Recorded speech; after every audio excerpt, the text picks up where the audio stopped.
وارث electronics YouTube channel میں محمد وارث کا تمام دوستوں کو سلام۔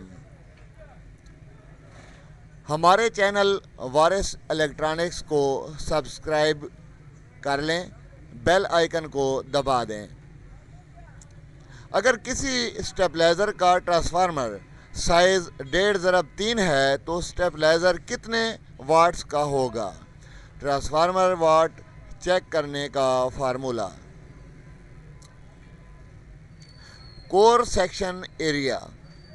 یہ کیا ہوتا ہے جی؟ کور سیکشن ایریا یہ برابر ہوتا ہے، دیکھیں جی 3 ضرب 1.5 1.5 برابر ہے 4.5 کے۔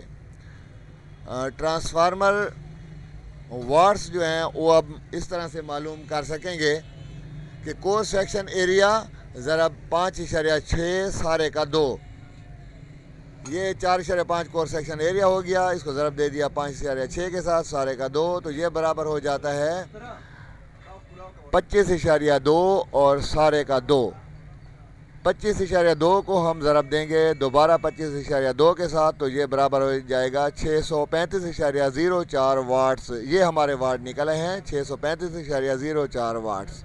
یہ اس ٹرانسفارمر کا جس کا سائز ہے 1.5 ضرب 3، ٹھیک ہے جی۔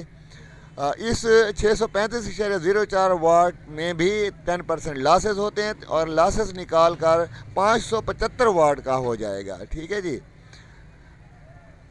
اب یہ ٹرانسفارمر جس پر 3000 واٹ لکھا ہوا تھا اسٹیبلائزر کا، مطلب یہ کہ 3000 واٹ رانگ ہے، کریکٹ واٹس جو ہیں وہ ہیں 575 واٹس۔ دوستو اس کیلکولیشن سے آپ کسی بھی ٹرانسفارمر کے واٹس معلوم کر سکتے ہیں۔